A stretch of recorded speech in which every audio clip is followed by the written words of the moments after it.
Bueno, vamos a ir empezando, porque hoy realmente tenemos una visita en la que vamos a compartir mucho material que nunca antes habíamos mostrado, al menos virtualmente. Una visita en la que vamos a estar conociendo nuestro edificio y su historia, pero desde una óptica un poquito distinta. Les confieso que me resultó bastante difícil a mí, Flavia Sorsi, que como siempre con Lucas Sosa estamos presidiendo estos Zooms de los jueves. Nos resultó bastante difícil seleccionar 10 tomas de todo el material que había, de un proceso tan documentado y tan largo como fue la restauración y puesta en valor de Casa Lepage Art Hotel, este bello edificio que ustedes están viendo en pantalla y que se encuentra en Bolívar al 300, Bolívar casi esquina con Avenida Belgrano, en el barrio de Montserrat, lindero a San Telmo, y que tanta historia tiene para contarnos. Fue bastante difícil seleccionar 10 tomas, así que lo que hicimos fue seleccionar 10 tomas que a su vez nos sirven de puerta para contarles distintos aspectos de lo que fue el proceso y de lo que es este proceso de puesta en valor, de dar a conocer también parte de este edificio tan se convirtió en un emblema del patrimonio porteño y de su recuperación. Es realmente un pasaje a nuestra historia, este pasaje Belgrano, donde se encuentra Casa Lepage Art Hotel. Es un pasaje a nuestra historia, lo que vamos a hacer el día de hoy también, porque vamos a estar hablando de nuestra historia como porteños un poco, a través de uno de sus edificios, ¿no? Ejemplo de conservación y también ejemplo de un montón de eventos e hitos que sucedieron a lo largo del tiempo, pero además un pasaje a nuestra historia en tanto Casa Lepage, porque les vamos a estar hablando de las distintas etapas en la vida de este edificio y sobre todo en las distintas etapas de su recuperación y puesta en marcha. La toma 1 entonces era este pasaje hacia nuestra historia, este pasaje que es nada más y nada menos que el pasaje Belgrano, que era la galería comercial construida a fines del siglo XIX, como una de las tantas galerías porteñas que intentaban asemejarse a las galerías comerciales europeas, y que en este caso fue mandada a construir por un acaudalado comerciante, Carlos Guerrero, y que tiene realmente la importancia que después les vamos a estar contando, de haber sido la sede de la Casa Lepage, que le da el nombre también a nuestro proyecto y al emprendimiento, y que en su origen era en realidad un predio mucho más grande, que ocupaba también la esquina, y que como vamos a estar viendo, ha cambiado también su lenguaje arquitectónico a lo largo del tiempo.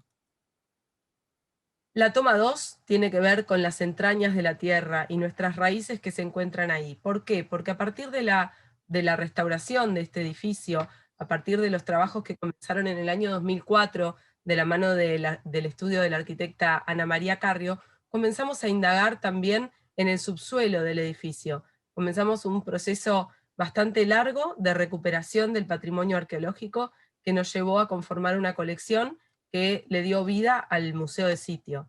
Pero vamos a escucharlo en las palabras de quien comenzara con este proyecto en el año 2004, el director del Centro de Arqueología Urbana, nuestro director, el doctor Daniel Javelson, que cuenta cómo fue este proceso.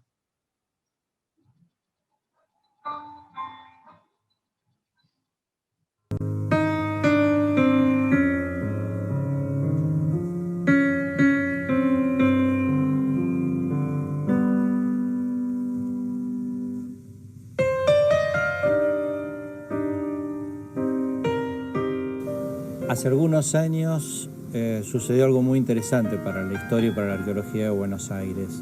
En la calle Bolívar 375, una arquitecta haciendo una obra de remodelación de un edificio antiguo hizo un hallazgo absolutamente espectacular que resultó el trabajo arqueológico más importante de la ciudad de Buenos Aires. Encontró que debajo de ese edificio había restos antiguos, en ese momento no sabíamos bien qué era, y hizo algo que no todos los arquitectos hacen, es decir, llamó a arqueólogos que vayan a ver qué es lo que estaba apareciendo debajo del piso. Como coordinador del área de arqueología urbana del gobierno de la ciudad, tuve tuve que ir a ver qué pasaba, a ver si era verdad o no, y encontré que había aparecido una cisterna de 1870 aproximadamente, una cisterna del siglo XIX, algunos conductos, los antiguos albañales, pozos ciegos, mucha cerámica, muchos objetos de estos que encuentran en la arqueología, y eso llevó a organizar una primera campaña de excavación arqueológica que se continuó a lo largo de 5 años de trabajo. Fueron pasando distintos arqueólogos, distintas áreas de excavación, y el hallazgo realmente fue interesante porque se encontraron 2 casas que venían desde el siglo XVII, que se ocuparon en el siglo XVIII, que luego fueron modificadas con la galería comercial que se hizo en el siglo XIX, luego se cortó por la mitad esa galería para hacer edificios, y que llegó, por milagro, hasta el presente. Bien, esta era un poco la historia de cómo comenzaron las excavaciones en Casa Lepage, como les comentaba, de la mano de Daniel Javelson en principio, y que después tuvimos la suerte también de participar nosotros con Lucas desde muy temprano, también coordinando los trabajos no solamente de excavación, sino luego de investigación a partir de los objetos, ¿no? Todos los objetos recuperados abarcan un larguísimo marco temporal que va desde principios del siglo XVII, es decir, que se trata de la época más antigua en ser recuperada arqueológicamente en Buenos Aires, hasta fines del siglo XIX, la época de construcción del pasaje mismo. Los objetos van cobrando sentidos a la medida que los arqueólogos los vamos investigando. Es un proceso complejo que no termina nunca, ¿no? Porque siempre uno va encontrando nuevas preguntas que hacerle a estos conjuntos artefactuales. Es muy importante destacar que ninguno de estos objetos tendría el valor que tiene si no hubiera sido recuperado con metodología arqueológica, gracias al mismo interés de los propietarios del edificio, de los encargados de la puesta en valor. Muchas veces sucede que los objetos se ven como meras curiosidades, ¿no?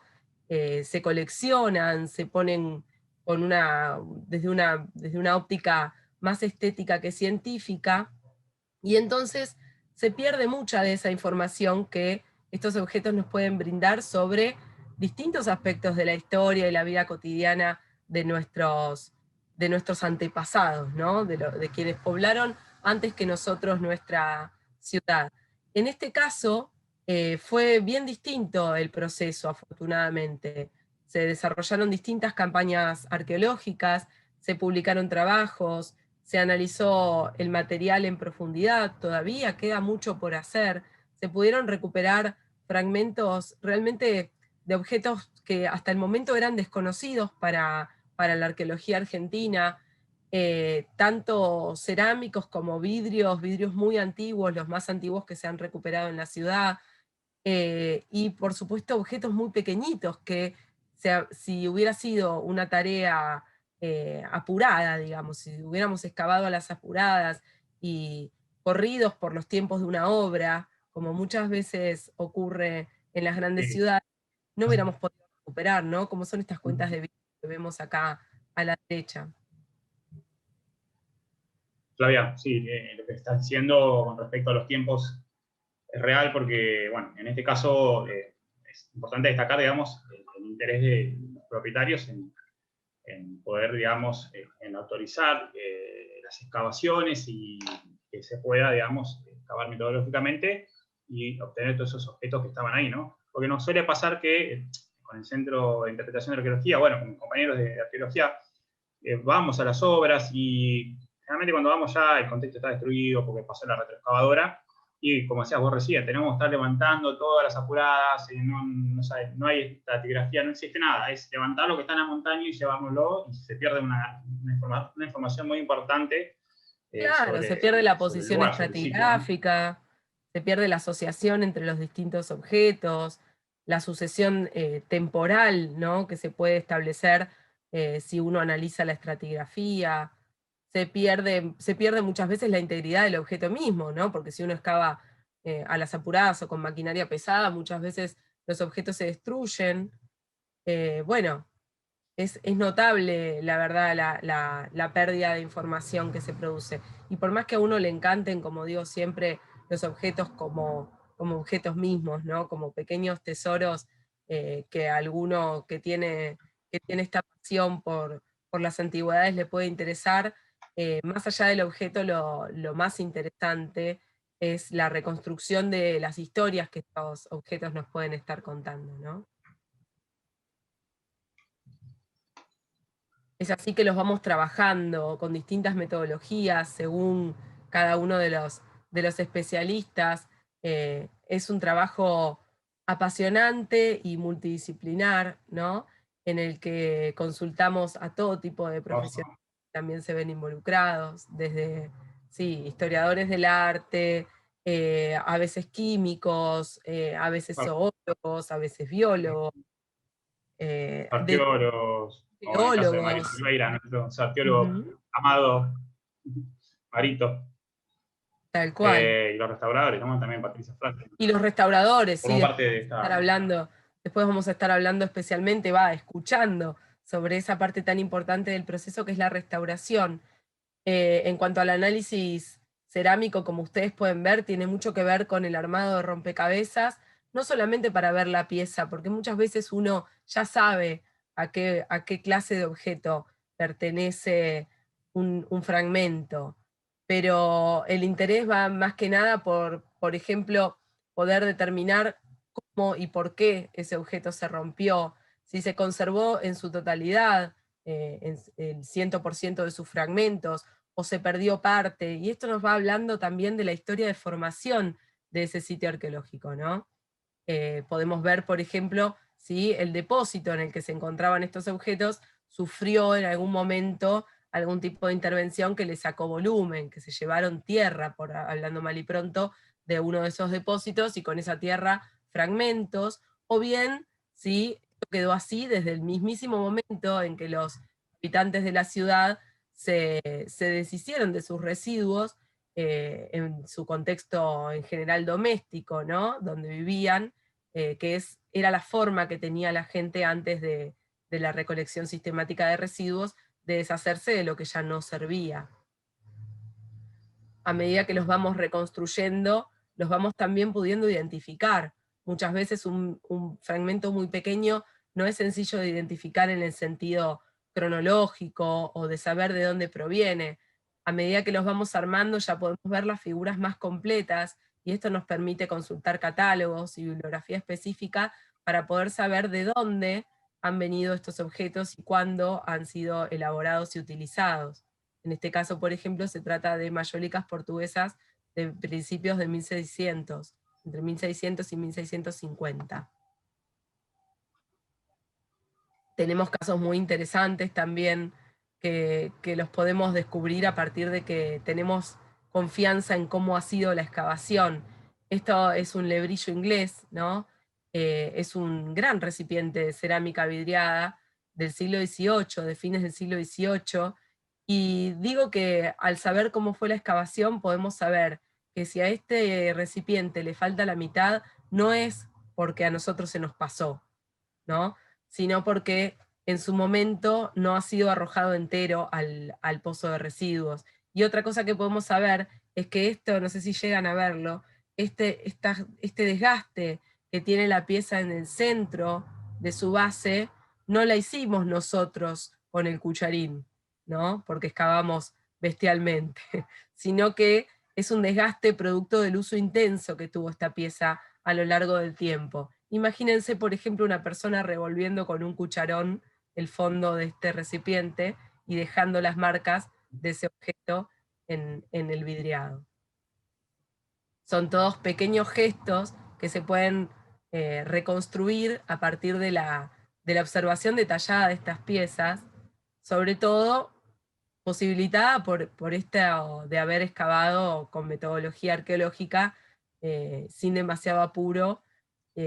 Siempre algo de apuro hay, por supuesto, porque si no uno estaría todavía el día de hoy excavando, pero sin demasiado apuro, y haber podido recuperar el 100% de los objetos.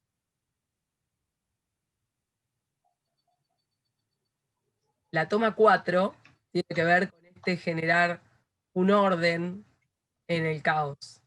Y es este proceso de restauración tan bien complicado, tan minucioso, que se desarrolla desde el momento en el que los objetos, los fragmentos, mejor dicho, son recuperados y que, bueno, se van separando según el contexto de hallazgo, ¿no? Nosotros separamos los objetos en distintas unidades de depositación, que a veces son unidades reales y a veces son unidades que uno está planteando como arqueólogo para poder delimitar su terreno de estudio, y luego hay que ver si entre los objetos depositados en una unidad y en la otra hay algún tipo de correlación, si por ejemplo un fragmento de una taza aparece en uno de los contextos y otro fragmento de la misma taza, que se arma como un rompecabezas, puede estar apareciendo en un contexto muy lejano. Todo esto nos habla de la historia de formación de este sitio.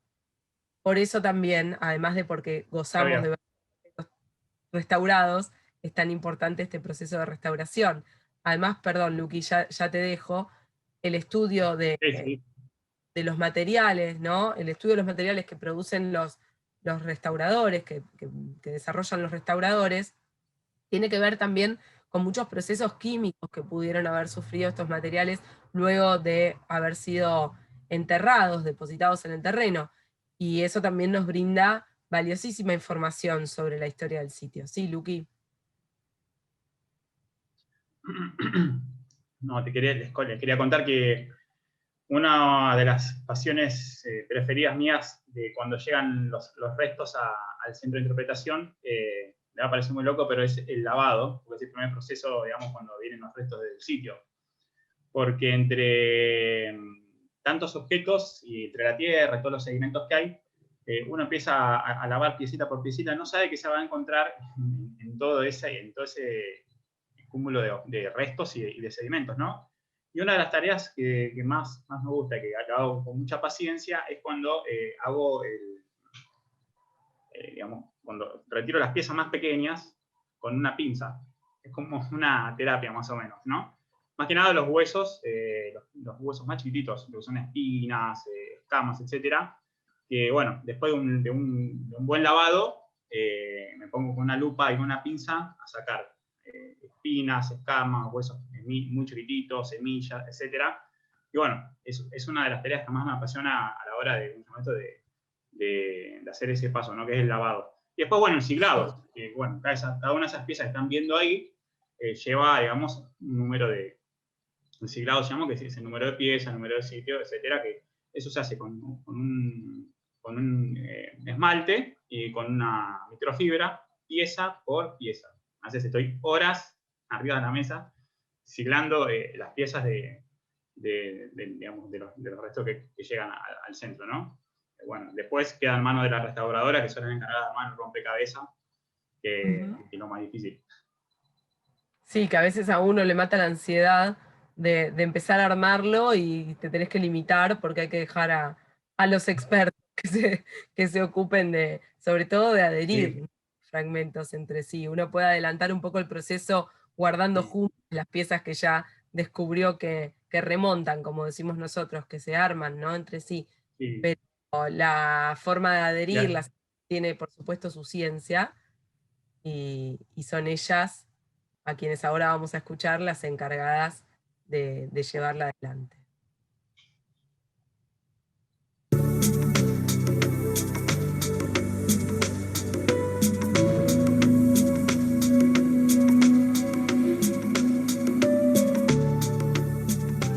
El restaurador tiene intervención en el sitio arqueológico tratando de minimizar el impacto que tiene el objeto cuando sale de la tierra. El objeto generalmente está inserto en un microclima. Acá en Buenos Aires es bastante húmedo, sin luz y sin aire, y cuando sale tiene como un shock. Entonces el restaurador lo que tiene que hacer es minimizar ese impacto y cuidar de que ese objeto se preserve. Luego ese objeto viene al laboratorio y ahí nosotros lo limpiamos. ¿De qué manera lo limpiamos? De acuerdo a su estado de conservación. Hay objetos que pueden ser lavados y otros tienen que ser limpiados en seco o con mucho cuidado también algunos necesitan consolidarse y nosotros después aplicamos técnicas de restauración, pero teniendo en cuenta el concepto de la mínima intervención. Es tocar el objeto lo menos posible, porque en un bien arqueológico lo importante no es lo estético, sino la información que el objeto nos da. A nosotros un pequeño fragmento nos puede dar la misma información que el objeto entero. Yo tengo este pequeño fragmento y sé que en la excavación puede haber un plato completo o simplemente este fragmento, pero sé sí, que en esa casa hubo un plato. Entonces nosotros lo que hacemos es tratar de reconstruir todos esos fragmentos y llegar a reconstruir objetos. Y así toda esa información académica puede ser transmitida a la sociedad, porque realmente todas estas investigaciones, aparte del fin per se, que es la investigación, lo importante es poder hacer un traspaso de todo ese conocimiento a la sociedad y también en las universidades.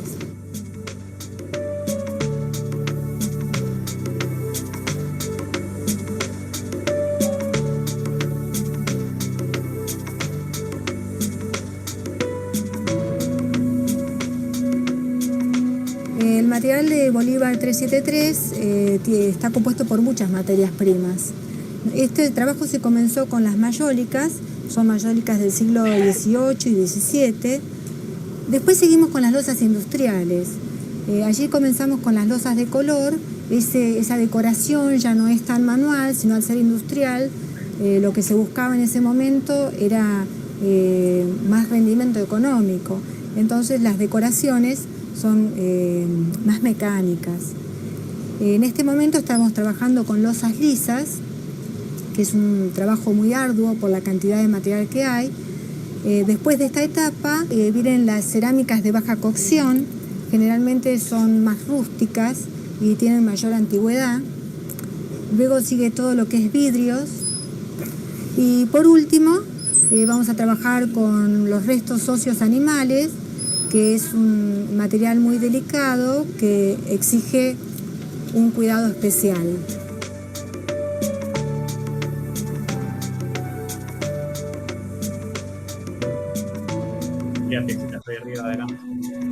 Bueno, la colección de Bolívar 373 es excepcional, para nosotros es un referente, no solo por los materiales que son muy variados y hay mucha cantidad, sino porque tuvimos la posibilidad de que la persona que está a cargo de la excavación nos permitió, en este caso es la arquitecta Carrió, nos permitió poder seguir todas las secuencias necesarias para que este material sea preservado como corresponde. La recuperación del patrimonio arqueológico es una tarea que realizamos entre todos. No es un trabajo científico puro que hace un grupo de especialistas que está encerrado en una torre de marfil. Es una actividad que se hace entre los propietarios del terreno, entre los obreros que trabajan en la obra y un día van y dicen miren lo que encontré mezclado en la tierra, los arquitectos que hacen el proyecto, los arqueólogos que van a trabajar, los restauradores, los conservadores. Es decir, es una actividad interdisciplinaria que termina en un conjunto de objetos que va a ser exhibido por los museólogos o por los especialistas. Es decir, no es un trabajo de una persona sola, es un trabajo que hace la comunidad y que le devuelve a la comunidad un patrimonio que no por estar bajo tierra deja de existir.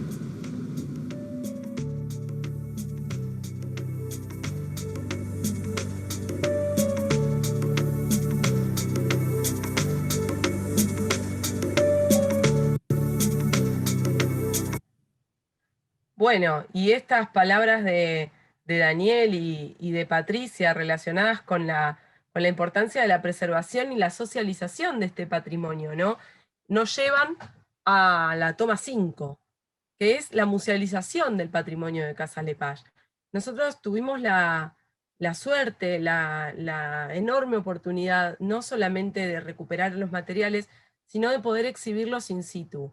Esto es realmente una ventaja para todos, para para el proyecto mismo, porque le otorga mucha originalidad al proyecto inmobiliario, o en este caso hotelero, le otorga muchísima originalidad y un valor agregado. Creo que también es una ventaja para el visitante, porque no es lo mismo ir a un museo y encontrarse con los objetos fuera de contexto, que poder imaginarlos en acción a estos objetos en su historia de vida misma, en el lugar, ¿no? Y por supuesto también es una ventaja para los arqueólogos, nos brinda oportunidades de poder trabajar y de poder contarles a todos ustedes estos aspectos tan apasionantes que tiene nuestra disciplina, y que en realidad lo que estamos haciendo es buscar respuestas a las preguntas que son preguntas de todos, ¿no? No son solo las preguntas nuestras como científicos, como interesados en la arqueología, sino que son nuestras básicas preguntas sobre nuestros orígenes, ¿no? Son estas preguntas filosóficas nuestras sobre por qué, por ejemplo, los porteños somos de determinada manera y no de otra. En el Museo de Sitio de Casa Lepage. Flavia, quería agregar que es altamente valorable y le da un agregado al emprendimiento muy importante, porque bueno, como estabas comentando recién, se puede conservar in situ, se puede mostrar al público. Y bueno, y siendo miembro de la Dirección de Patrimonio, es una lucha constante que tenemos con las construcciones, con las inmobiliarias, y etcétera, porque no muchos optan por hacer lo que hicieron los propietarios de Casa Lepage, que es conservar el patrimonio y poder mostrarlo in situ, dándole ese agrego, ese valor que es muy importante para el emprendimiento.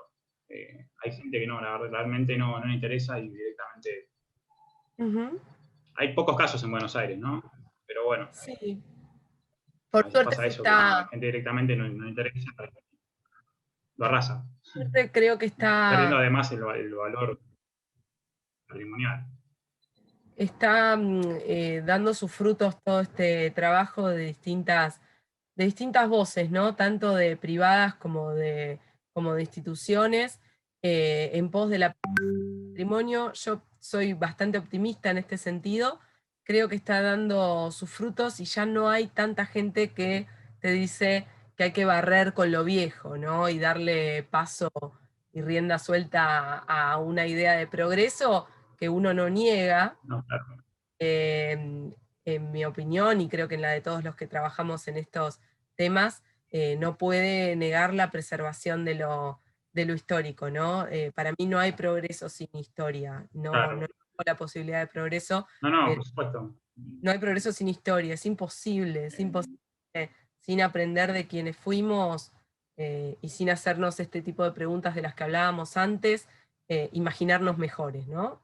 Sí. Me parece inconcebible. Creo también que hay un antes y después del caso de Moreno 550, ¿no? A la vueltita del pasaje. Sí. Un gran hallazgo arqueológico que estuvo a punto de ser borrado, y por suerte, bueno, ahí se aplicó la ley 25743 con toda la fuerza para que se pudiera conservar in situ la gran cisterna que se halló, ¿no? Y todos los restos arqueológicos que encontraron.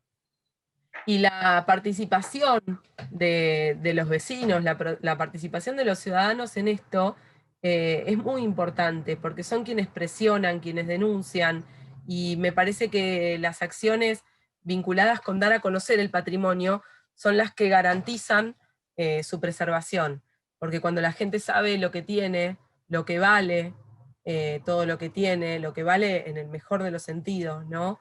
Todo lo que tiene, se interesa por su protección y se convierte en guardián del patrimonio, ¿no? El ciudadano. Y creo que ese es el objetivo último que todos deseamos, que el patrimonio que es de todos lo protejamos entre todos.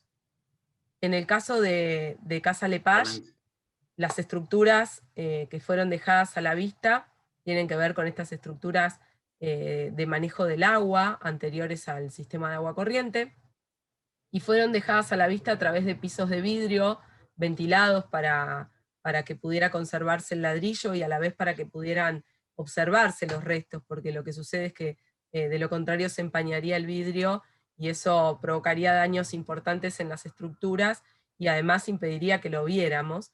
y también en otros sectores se dejaron abiertas, ¿no? Con una especie de mampara que protege al visitante, pero que a la vez permite visualizar estas estructuras. Acá tenemos otro de los ejemplos. Todo esto está visible al día de hoy en Casa Lepage, así que después les vamos a pasar, por supuesto, los datos. Algunas de estas fotos están tomadas en momentos en los que todavía el edificio y su museo no habían sido inaugurados, ¿no? Por eso vemos algunos tablones. La idea de la visita de hoy era un poco también mostrarles eso, el proceso, este viaje a través de distintas tomas que nos lleva a visualizar el proceso y no solo el resultado. Estos son los objetos ya en su vitrina, como pueden ver, responden a lo que contaba Patricia sobre la restauración con la mínima intervención, ¿no? No todos los objetos son reconstruidos al 100% y no se les aplica un reintegro de material para que parezcan enteros, ¿no? Sino que se los muestra y se los preserva tal como estaban. Si estaban parciales, parciales. Y en el caso de hacer reintegro se hace solo para garantizar la buena preservación de la pieza. Acá tenemos otra de las vitrinas. Yo les quiero contar un poquito la lógica de las vitrinas, que por un lado es una lógica que tiene que ver con la cercanía entre el objeto y su lugar de hallazgo, y por otro lado también tiene que ver con una lógica cronológica, ¿no? Esto es así porque los contextos que excavamos en Casa Lepage tenían una definición cronológica muy clara, es decir, que cuando uno excavaba un pozo era o de principios del siglo XVII, o de fines del siglo XVIII, o de fines del siglo XIX. No había contextos en los que se encontraran materiales redepositados mezclados que tuvieran fechas muy disímiles, ¿no? A excepción de algunos muy pocos fragmentos de objetos muy antiguos que fueron recuperados en contextos del siglo XIX y que tienen que ver probablemente con la remoción de material dentro del mismo sitio, ¿no? Con movimientos de tierra dentro del mismo sitio, pero no con un uso prolongado, por ejemplo, o con una mezcla de materiales. Esto, por ejemplo, es una vitrina donde mostramos algunos hábitos vinculados con la mesa y con el consumo de bebidas a fines del siglo XIX, y que cuando hacemos las visitas guiadas en el museo nos permiten hablar de cambios en los usos y costumbres relacionados con la influencia inglesa y francesa durante el siglo XIX.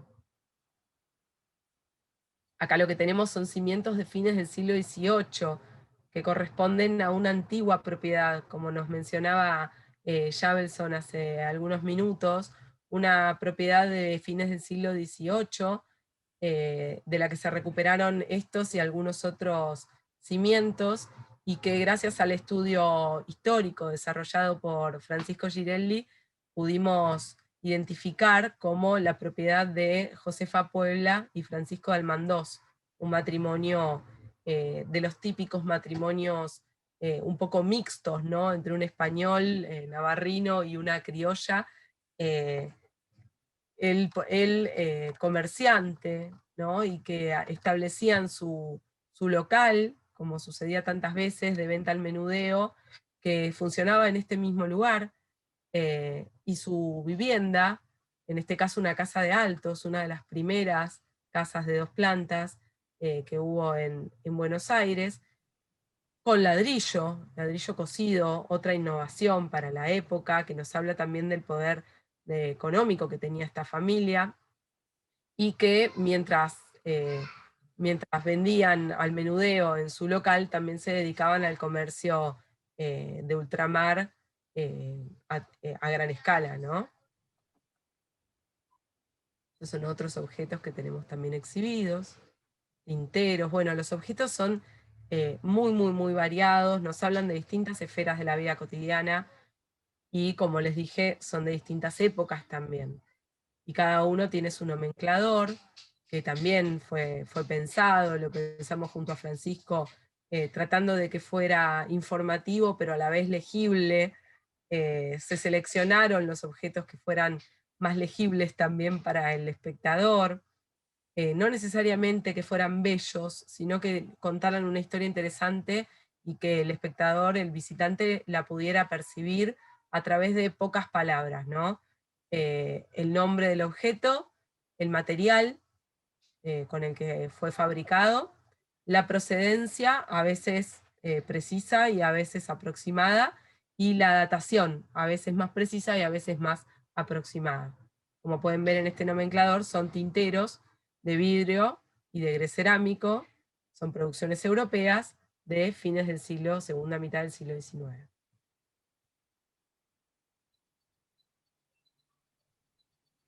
Vamos a viajar un poquito entonces por este museo de sitio y por lo que es su sala principal en el subsuelo, que también es muy mágico, ¿no? Poder entrar en contacto con objetos arqueológicos debajo del nivel de suelo genera sensaciones, y yo creo que las sensaciones tienen también un rol importante en lo que es la investigación científica. Son lo que nos produce estas inquietudes, lo que nos genera curiosidad y pasión.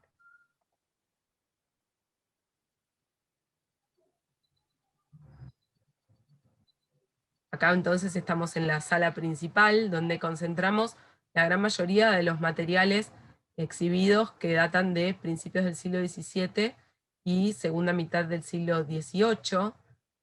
Les van a llamar la atención algunos objetos que en ese momento estaban en la exposición y que tienen que ver con obras de arte. Ya vamos a estar hablando también del diálogo que se produce en Casa Lepage entre el arte y la historia.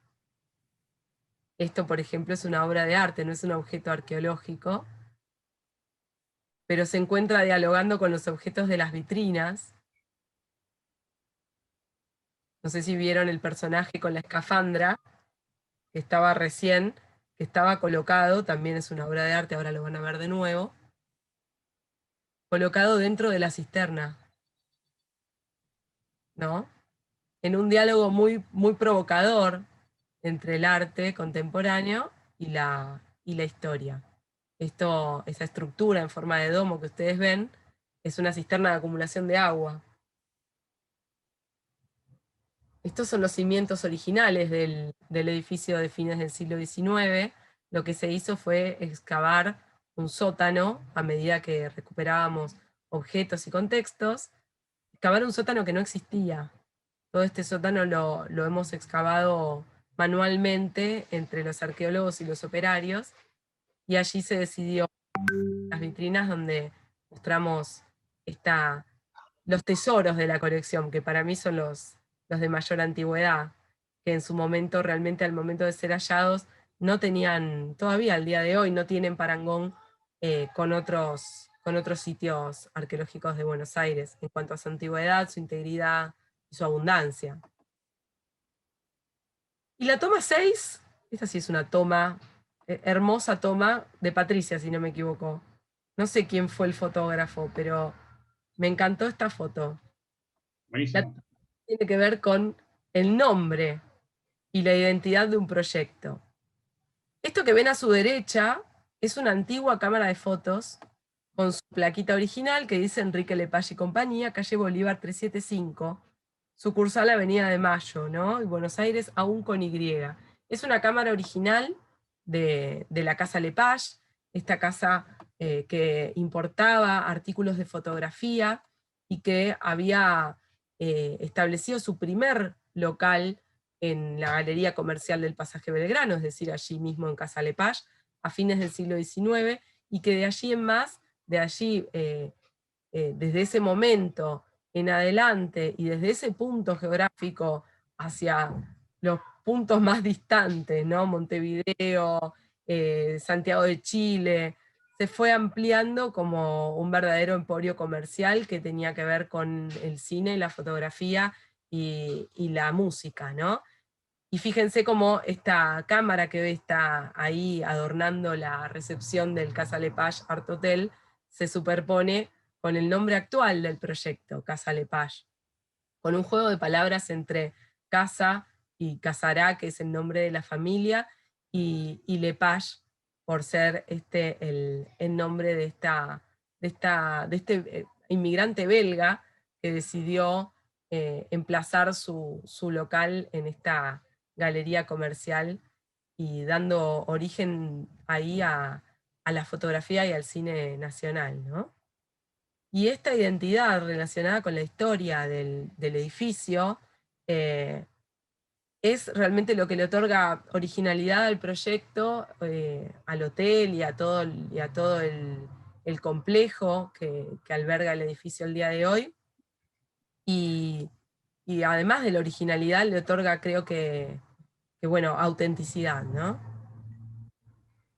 Saben que este edificio, voy a aprovechar la toma 7, este edificio además tiene el valor de haber sido intervenido en la década del 30 por un arquitecto de renombre, por el arquitecto Alejandro Virasoro. Por eso vemos en este edificio muchos detalles art déco, como lo que ustedes pueden ver, que era el portón original del edificio, que estaba sobre la línea de fachada y que luego fue retraído unos metros hacia atrás, y que después, que ustedes lo pueden ver cada vez que pasan por la vereda sobre la calle Bolívar.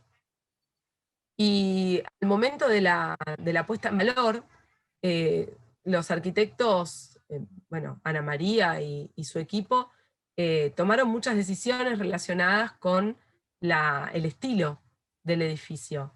Porque si bien es un edificio que presentaba detalles del lenguaje art déco, que se los había dado Virasoro cuando fue contratado por la compañía de seguros La Continental Seguros Generales, era un edificio que en realidad era anterior cronológicamente y que también tenía algunos detalles originales de fines del siglo XIX. Y a su vez se buscaba darle un lenguaje también moderno, ¿no? Y que no fuera una reliquia del pasado.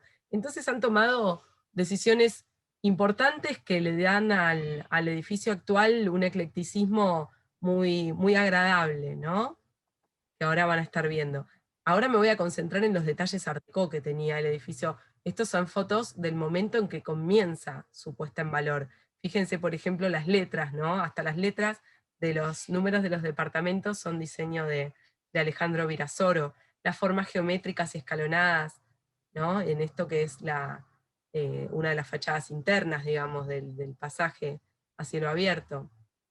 La circulación vertical del edificio con los pisos originales de mármol y estas rejas que también son originales, fueron dadas también por Virasoro, porque uno de sus objetivos, además de modernizar el lenguaje del edificio, tuvo que ver con favorecer la mejor circulación del agua, del aire y de la luz, con estas circulaciones verticales que se abrieron a ambos lados del pasaje. Fíjense también el lenguaje art déco en los balconcitos, en estos salientes que no llegan a ser balcones, me parece, que un arquitecto me corrija en todo caso, pero que tienen que ver con las líneas rectas y estas formas también concéntricas y escalonadas. Pero, al momento... Tipo balcón francés. Claro, al momento de intervenir el edificio se empiezan a salir a la luz algunos detalles que habían sido, que Virasoro los había puesto abajo de la alfombra, digamos, porque tenían que ver con estos lenguajes anteriores, academicistas, de los que los vanguardistas ya estaban un poco aburridos y querían superar, ¿no? Entonces, ¿qué se hacía con estos detalles ahora, en el año 2000? Se los dejó a la vista para que fueran testigo de las distintas etapas en la historia de este complejo y lindo edificio, ¿no? Y se las dejó a la vista un poco así como estaban, ¿no? Añejadas de alguna manera por el tiempo. Vamos a hacer una pequeña interrupción para pasarles las redes y el contacto para que todos los que quieran consultar otras visitas que hemos realizado y verlas en YouTube, o bien venir a visitar el pasaje, puedan hacerlo comunicándose a info@casalepage.com. Van a tener la oportunidad de recorrer en presencia todo esto que les estamos comentando. Y por supuesto que nos sigan tanto en Instagram como en Facebook y en YouTube. Bien, y pasemos a la toma 8, donde vemos algunos detalles, ¿no? Estos detalles que fusionan diseño moderno e historia, y detalles de los que está realmente plagado el edificio de Casa Lepage, y que son todos de autoría de la misma arquitecta Carrió, en cuanto a que asocian objetos que quizás se encuentran separados, refuncionalizan objetos, como por ejemplo esta mesa hecha con una imprenta. La imprenta no fue hallada en el lugar, sino que fue adquirida posteriormente, pero tiene que ver también con la historia del edificio en el cual funcionó una imprenta en un determinado momento. Se refuncionalizó como Las mesa. mesas, Ujú. las mesas que tienen los durmientes de los tranvías, ¿no? También hay Que pasaban por la calle están Bolívar. hechas, exacto. Varias mesas enormes. Ujú. Espejos hay un Espejos montón, como estamos viendo acá, con antigua carpintería. con viejas vigas. Sí, y bueno, las mesas, que son vitrinas mandadas a hacer a propósito para contener los objetos arqueológicos. Vemos cómo este diseño moderno se integra perfecto a la historia, ¿no? Vemos también algunos llamados a momentos de la historia arquitectónica y de las artes decorativas, ¿no? A través de estos objetos que no son hallados en el edificio, pero que están ahí y nos generan una asociación con la historia inmediata, ¿no? Y una asociación inmediata con la historia, quiero decir, no con la historia inmediata. Una asociación inmediata con la historia y, y más preguntas, ¿no? Nos llevan a preguntarnos en este caso, por el siglo XIX, y cómo hubiera sido el edificio si hubiera estado arredado de esta manera, ¿no? Y acá tenemos algunas vistas de las habitaciones. Fíjense la cama con dosel, por ejemplo. Está hecha en una forma muy sencilla, con líneas muy sencillas, pero a la vez es una cama con dosel, que nos está llamando de alguna manera a pensar en los mobiliarios históricos. La pinotea, bueno, las carpinterías originales del edificio restauradas, los ventanales, como pueden ver, Los pisos de los los departamentos, pisos, que se los conservan pisos que algunos cuando, originales. en oportunidades en que se han levantado algunas tablas para su restauración, hemos encontrado cualquier cantidad de cosas que se le caían a la gente entre las tablas, ¿no? Me acuerdo una de las habitaciones, había muchísimos botones, pero tantos botones y brochecitos que supusimos inmediatamente que allí trabajaría alguna costurera, ¿no? Como tantas, que seguramente vivían en los departamentos de arriba, mientras en los locales de abajo había distintos comercios, cafeterías, talabarterías, había un poco de todo, librerías, y por supuesto Casa Lepage. Y como no hay cultura sin naturaleza, en la toma 9 nos vamos a la terraza, una terraza en la que se decidió destacar lo autóctono, con las especies vegetales que adornan la terraza y que son todas especies autóctonas y que están llamando a nueva fauna que está repoblando de alguna manera la capital en este pequeño verde sobre Casa Lepage. Es un ambiente realmente muy, muy ameno, donde uno, en el ajetreo de la vida diaria del centro de Buenos Aires, se puede despejar y tomarse un trago y de paso encontrarse con uno mismo, ¿no? Con esta historia que es de todos. Y en la toma 10 lo que quisimos destacar es que el arte en Casa Lepage vive y se nutre de la historia. Casa Lepage también es una galería de arte, también funciona como tal.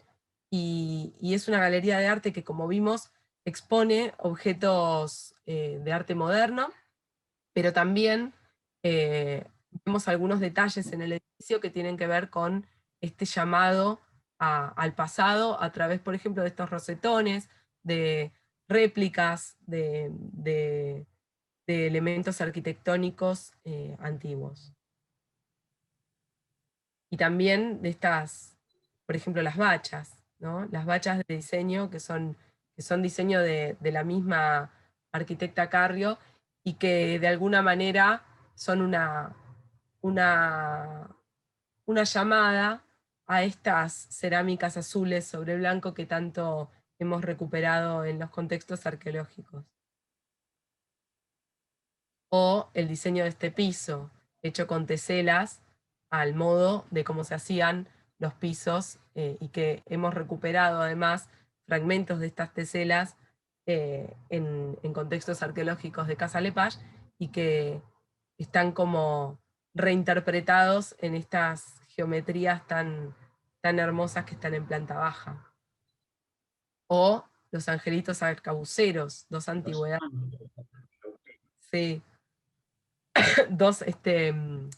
dos obras de arte que remiten a toda esta escuela, a lo que se llama la escuela de Cusco, y que es una tradición en realidad panandina, que tiene que ver con estos ángeles armados de arcabuces, que están en el subsuelo en este caso. Y por supuesto, la estrella, relacionando directamente la Casa Lepage con la historia del tango. Saben que Gardel ha grabado con Glucksmann, quien fue el responsable de Casa Lepage, luego de que Lepage, Enrique Lepage, se volviera para Europa. Quedó a cargo de Max Glucksmann la empresa, y fue él quien le dio un empuje notable, ¿no?, a ese emprendimiento, por ejemplo, patrocinando a Gardel, con quien grabaron a partir de 1917, y que lo consideraba a Glucksmann su descubridor, en sus propias palabras, su Cristóbal Colón y su Juan de Garay. Y este mural, además de Marino Santamaría, creo que nos pone a tono también con que este edificio solo puede ser posible en Buenos Aires. Está muy, muy ligado a lo que es Buenos Aires. No podemos trasladar Casa Lepage a otra ciudad, claramente. Y nos lo está diciendo con este diálogo, por ejemplo, entre el mural de la terraza y el mural del subte. Y acá vemos cómo el diseño de indumentaria y las modelos utilizan como fondo las obras de arte en Casa Lepage, logrando armonías muy, muy sugestivas e interesantes. Y para terminar, les vamos a dejar el video completo en el que a través de un dron volamos por el edificio. Es bastante reciente el video, hay algunos cambios, así que también los invito a ir en persona a descubrir estos cambios que se han producido en los últimos meses en el edificio y su decoración. Pero los vamos a invitar a volar un poquito antes de despedirnos.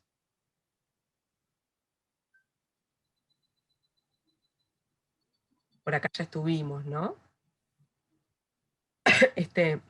Esta sala principal del museo. Estamos un poco debajo de la recepción, y otro poco a la derecha, pasando ese arco, estaríamos debajo del pasaje mismo, ¿no? Acá estamos viendo las obras de arte que estaban expuestas en esa oportunidad. Esculturas en cerámica. Fíjense cómo los ladrillos antiguos están cubriendo la luminaria y generan ese efecto de luz tan lindo. Esos ladrillos que están por sobre los focos son ladrillos antiguos encontrados durante las tareas de restauración. Se le hizo todo un soporte, una base de hormigón a los cimientos, porque de hecho excavamos por debajo, ¿no? Llegamos más profundo que los cimientos de fines del siglo XIX. En el medio quedaban flotando estructuras anteriores a las que se les hizo también una base. Estos arcos que siempre nos hacen preguntarnos por túneles y pasadizos, en realidad tienen que ver con formas de distribuir mejor el peso de los edificios. En algunas oportunidades se decidió remover parte de los cimientos para poder localizar estas vitrinas, De todos modos, estos cimientos, por supuesto que tienen como base el hormigón. Esa es mi vitrina preferida. Acá lo que podemos ver son las columnas originales del edificio, columnas de hierro, de fundición, seguramente francesas. Y este local en el que estamos ahora, que es la recepción, es donde funcionaba la antigua Casa Lepage. Un local de 25, como ustedes pueden ver, con frente sobre Bolívar y sobre el pasaje, ¿no? En un momento en el que todavía el edificio contaba con una esquina, que en su momento tenía su cúpula, ¿no? de pizarra, bien al estilo francés. Fíjense qué bonita también la lámpara, hecha con espejos. Todas estas geometrías también que llaman un poco al Art Deco y que en cambio son modernas, actuales, quiero decir. Y que se combinan con el techo abovedado, el cielo raso abovedado original del edificio. Las carpinterías son todas originales, fueron cuidadosamente restauradas por uno de los carpinteros del equipo. Hoy estuve rememorando tantos momentos de esos y tanta gente tan linda involucrada en cada uno de estos aspectos. Ahí pueden ver una de las mesas donde se recuperaron piedras trotadoras, que son rocas canteadas a mano que se utilizaron hasta entrado el siglo XX en la pavimentación urbana y en los umbrales de las casas, en los cordones de las veredas. Los pisos de vidrio nos permiten estar bien en contacto con el subsuelo mientras estamos en planta baja. Ahí vemos una de las mesas que están hechas con vías y durmientes del mismo tranvía, y que también nos asocian un poco con el afuera, ¿no? Con la ciudad y sus dinámicas y sus cambios a lo largo del tiempo. Es un edificio muy, muy vivo, en el sentido de que cambia todo el tiempo, mantiene, sin embargo, testigos de sus distintas etapas, y también muy vivo en cuanto a que está todo el tiempo respirando con el afuera, ¿no? Uno entra y si bien tiene esa sensación de estar en un refugio de muchas cosas, también es como decía antes, no puede estar en otra ciudad que no sea en Buenos Aires.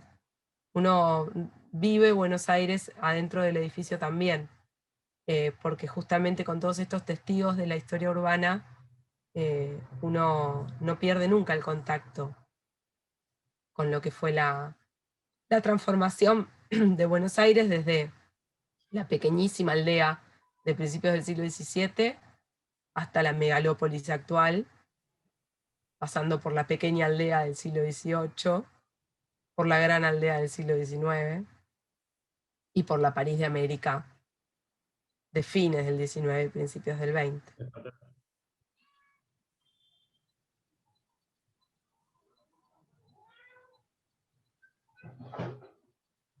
Y fíjense el arte también por todos. Despertó la fiera. Despertó Borges. Escuchó que hablábamos de Buenos Aires y dijo: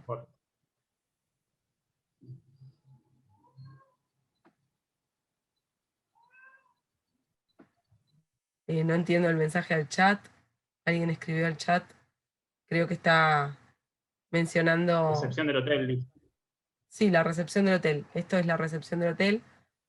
En parte de las rejas Art Deco están puestas a la vista. El ascensor, totalmente moderno, con vidrio, que nos permite vivir de otra manera también ese pasaje a los ínferos del edificio cuando vamos al subsuelo, y al paraíso del edificio cuando subimos hasta la terraza. Esa exposición, ahora no recuerdo el artista, si alguien tiene por ahí, realmente era muy, muy bonita, y cómo dialogaba con detalles del edificio era hermoso.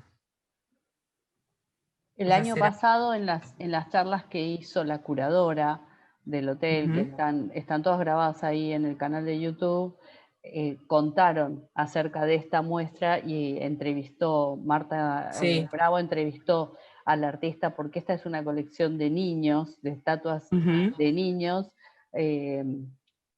bastante disruptivas, porque unas tienen globos, otras tienen como un carrito, y ella lo que contaba... Había uno que llevaba al perrito salchicha, que es una belleza. ¿Te acordás? Bueno, lo que decía ella era que cuando esas obras estuvieron sobre el ventanal que da a la calle, la gente se paraba y se sacaba fotos desde ahí afuera. Sí, yo siempre le conté también a la misma artista que mi hijo, yo en esa época vivía ahí a 3 cuadras, y mi hijo era muy chiquitito y me pedía pasar por ahí para ver al perrito salchicha, y lo había bautizado y todo. Sí. Y también, bueno, la nena con el globo de chicle, ¿no? Realmente súper sensible esa exposición, fue una hermosura.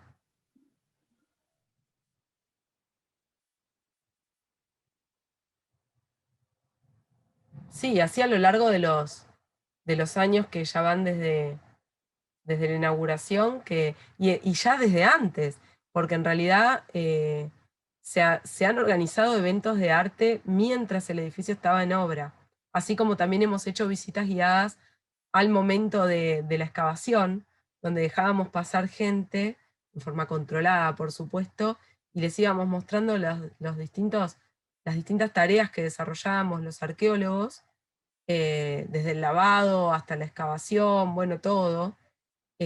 También se desarrollaron eventos artísticos, me acuerdo un desfile y un montón de otros eventos, incluso con música en vivo, mientras el edificio estaba en restauración.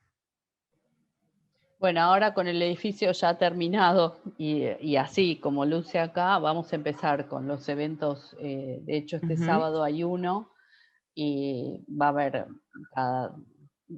todos los fines de semana, o más o menos todos los fines de semana, distintos eventos vinculados obviamente al arte y a la cultura y a nuestra historia, con la posibilidad que se puedan quedar en el hotel y hospedarse y cenar o almorzar. Vivir la experiencia. Claro, como una experiencia completa. La experiencia Lepage. Exactamente.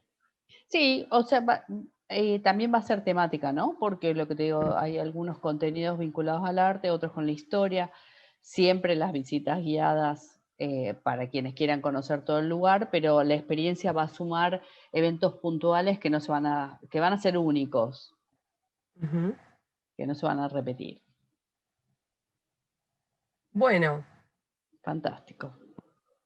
Vamos a ir entonces despidiéndonos de este edificio por ahora y recordando que funciona entonces, además de como hotel, galería de arte, museo de sitio, restaurante, locación para producciones audiovisuales, y bueno, todos los usos que tiene este complejo, creo que lo permiten definirlo, como dice acá, como una verdadera usina cultural desde donde siempre estamos produciendo experiencias y conocimiento, y bueno, y siempre además emociones, ¿no? Bueno, a ver si hay alguna pregunta, tenemos algún que otro minutito, si no me equivoco, estoy sin reloj. Vamos a pasar a los 8 ya. Ah, bueno, les agradecemos mucho y volvemos a repetirles la invitación. Gracias. A info@casalepage para sumarse a los recorridos presenciales cuidados. Nos vemos el jueves que viene en el Zoom. Muchísimas gracias. Chao, hasta el jueves. Hasta el jueves. Chao, chao. Chao,